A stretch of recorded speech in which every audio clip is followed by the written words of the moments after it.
प्रियंका की शादी सहारनपुर के एक शहर में ध्रुव से हो जाती है। प्रियंका एक इंटीरियर डिजाइनर होती है और उसका अपना एक बिजनेस होता है। ध्रुव का घर बहुत ही साधारण सा दिखता है। उनके घर में हर चीज पुरानी और घर के हिसाब से बिल्कुल अलग होती है। प्रियंका को लगता है कि वो इस घर को बहुत ही सुंदर बना सकती है। ध्रुव, ये घर बहुत ही पुराने तरीके से डेकोरेटेड है। अच्छा, मुझे तो नहीं लगता। कभी ध्यान दोगे तो लगेगा ना। ऐसा लगता है कि हम शहर में रहकर भी गांव में रहते हैं। अच्छा, तो इस दिवाली तुम्हारे मनपसंद कलर से पेंट करवा देंगे, ठीक है? ओहो, पेंट से क्या होगा? ये फर्नीचर इतना पुराना हो गया है, खुद कह देता होगा कभी तो, भगवान के लिए बदल दो, भगवान के लिए मुझे बदल दो। कुछ भी बोलती हो तुम प्रियंका। अरे कितना सुंदर लगता है ये सोफा। हाँ, साइज देखा है इस घर के फर्नीचर का। ऐसा लगता है घर नहीं गोडाउन है। मुझसे नहीं, मम्मी और पापा से बात कर लो इस बारे में। ये सब उन्हीं की पसंद का आया है। हाँ, तभी तो इतना ओल्ड फैशन है। कुछ कहा क्या? अरे कुछ नहीं। आप जाइए, ऑफिस जाइए। ध्रुव ऑफिस चला जाता है और प्रियंका अपनी सास से बात करने की सोचती है। मम्मी जी, मैं क्या सोच रही थी कि अगर हम इस संदूक को यहाँ से हटा दें तो काफी जगह बच जाएगी ना। हाँ, इसे हटा देंगे और सामान कहाँ रखेंगे? अपने सर पर? अरे मम्मी जी, आप ऐसी बातें क्यों कर रही हैं? देखिए ना, उसमें से एक भी चीज तो काम की है नहीं, तो क्यों ना हम उसे बेच दें। नहीं बहू, उसमें हमारे पुराने घर का बहुत ही अच्छा सामान है। पापा जी, ये घर भी तो पुराना ही लगता है। एक दिन प्रियंका की सहेली प्रिया उसके घर आती है। प्रिया घर को देखकर हंस पड़ती है। इतनी अच्छी इंटीरियर डिजाइनर का ससुराल तो किसी पुराने म्यूजियम जैसा लगता है। क्या बताऊं, यहाँ तो किसी को फर्क ही नहीं पड़ता। अरे जब सीधी उंगली से घी ना निकले ना, तो उंगली टेढ़ी कर लेनी चाहिए।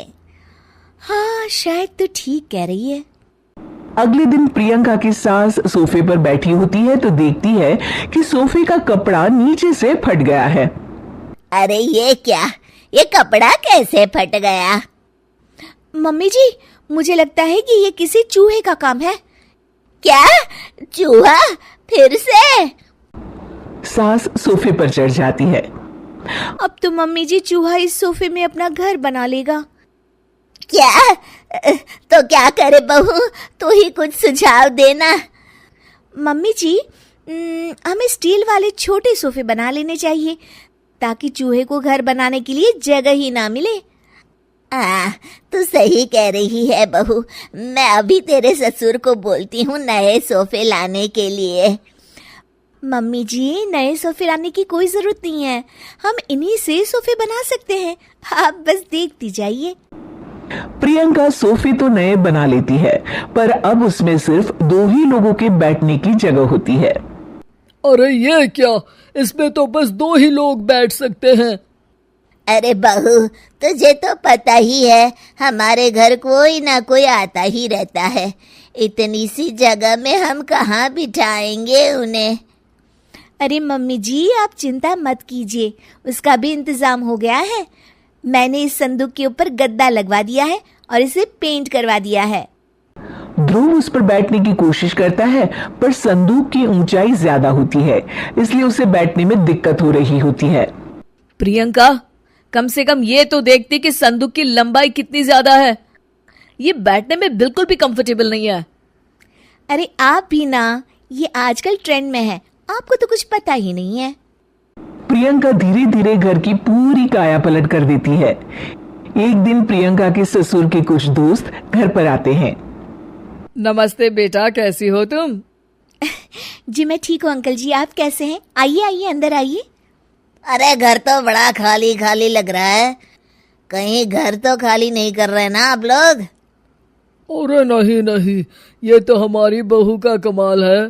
तुम बैठो ना रमेश।